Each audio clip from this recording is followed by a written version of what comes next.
And after I built these machines, I lost my job with a large chemical company, and I was looking for a cheaper way to go, and I'd seen pictures of recumbent bikes in books, and I thought that was a more intelligent way to make a bike. So I made this one out of scraps, as you can see here, and the seat was a bit of fabric there. It was just top riveted on, and I was quite surprised with this because my sons found it was faster than their French racing bikes, so that gave me the encouragement to build another one. So I built this one here, much the same sort of lines, but was that other one a 20-inch wheels or 20? yeah, they're like both 20. No, they're both 20-inch wheels. Yeah, because we've been using 20-inch wheels for that electric vehicle. So okay.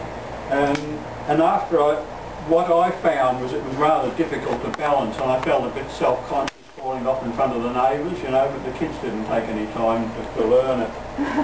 And then what happened was a bike shop owner, which I'd been buying the parts from, showed me a road test of a UK three-wheeler, and I thought, because I'd built the sidecar outfits, that was a better way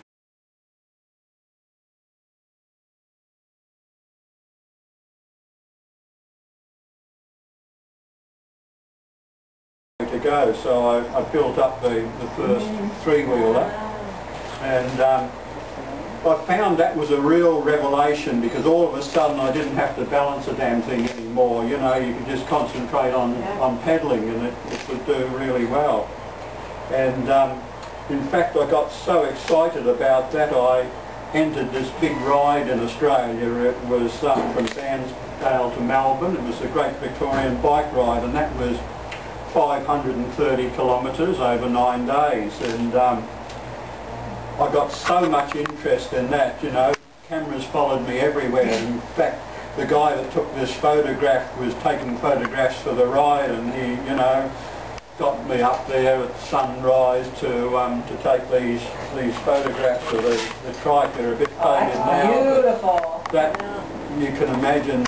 Really bright red with the original photographs that faded over the years, but yeah. Beautiful framing there. That is. That's gorgeous. Yeah, the photographs he took were really beautiful, but that was, you know, 20 years ago, and the slides have suffered since before I got round to digitising them. This was the next one I did. I put lighter wheels on it just to reduce the weight of it, and you can see again that this has got the big back wheel as the original English ones had, and some people said it was too heavy, you know, but I said, no, it's better streamlined, and weight doesn't really matter. But anyway, my son decided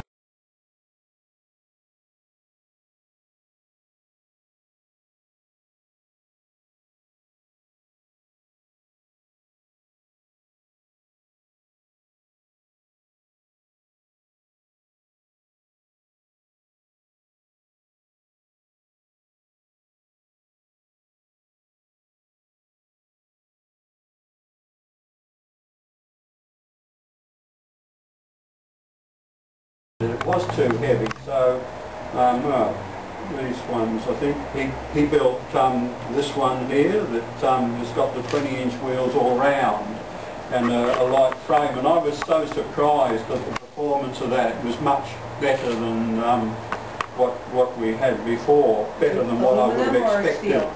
This is all steel, yeah. But this is Reynolds 531, so it's a high tensile alloy steel, whereas the other ones were just mild steel. And were you doing the kingpin angle and all that stuff from the early days, or was that something that evolved later on? Because I remember the first trikes we saw in the States, they just had the kingpin straight up and down, and they're really heavy and they're really slow. Yeah, well, the ones that I saw in the UK had the kingpins all up, straight and down, yeah. But my experience with the sidecars convinced me that they shouldn't be, that you should have centre point steering, and that was what so when Paul made this one with the 20-inch wheels, and I saw how much better it was by having 20-inch wheels all round, how much the performance improved. through, I built these sports tourers that used the 20-inch wheels all around, but you know, rather than the real laid-back racing seats and having no brakes on it, you know, it built up. So I felt these were really good, and what I did was that I sent one of these to the UK so it could be tested against the UK trikes.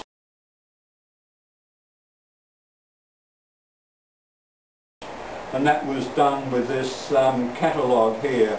This catalogue, called the Encyclopedia, was produced by a couple of bicycle magazine editors. That what they found was, as they toured the world, there was a lot of unusual machines made in different countries that weren't known outside their own country. So they had the idea of collecting all these machines and then producing a really good catalogue for them, which could be distributed along special shops, and the special shops wouldn't need to keep these machines in stock. They could just simply sell them through the catalogue. And so this was the first one that was produced, and they gave it a really good review, and it just sort of built from there.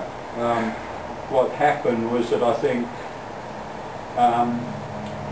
where are we here, Bob Bryant asked me to send one over, and so he gave it a rave review, and things sort of continued on from there. But at the other end of the scale, what happened was that we had this couple here who were going to ride right around Australia, and they were thinking that the ones with the 26-inch back wheel would probably have a better ride. So what they did was that they took two machines. They took one with the 20-inch wheels all round and one with a 26-inch wheel, and they tested them for a couple of weeks, and they decided that the ones with the 20-inch wheels all round were better. So they bought two of those and they rode them all the way around Australia. They did 14,000 kilometres over 14 months. In what way was it better for the 20-inch wheels?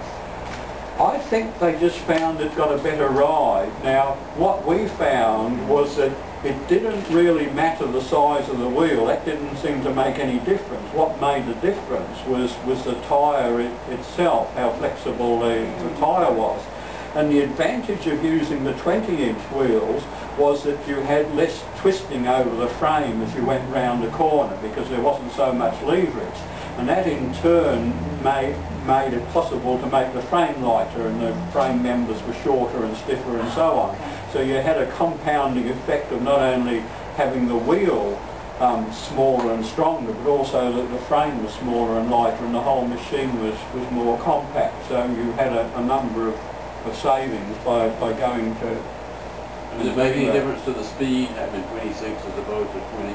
Well, the whole question became to us, you know, the big wheels had the name for the lower rolling resistance, so the question immediately became, how much are we losing by going to the smaller wheels?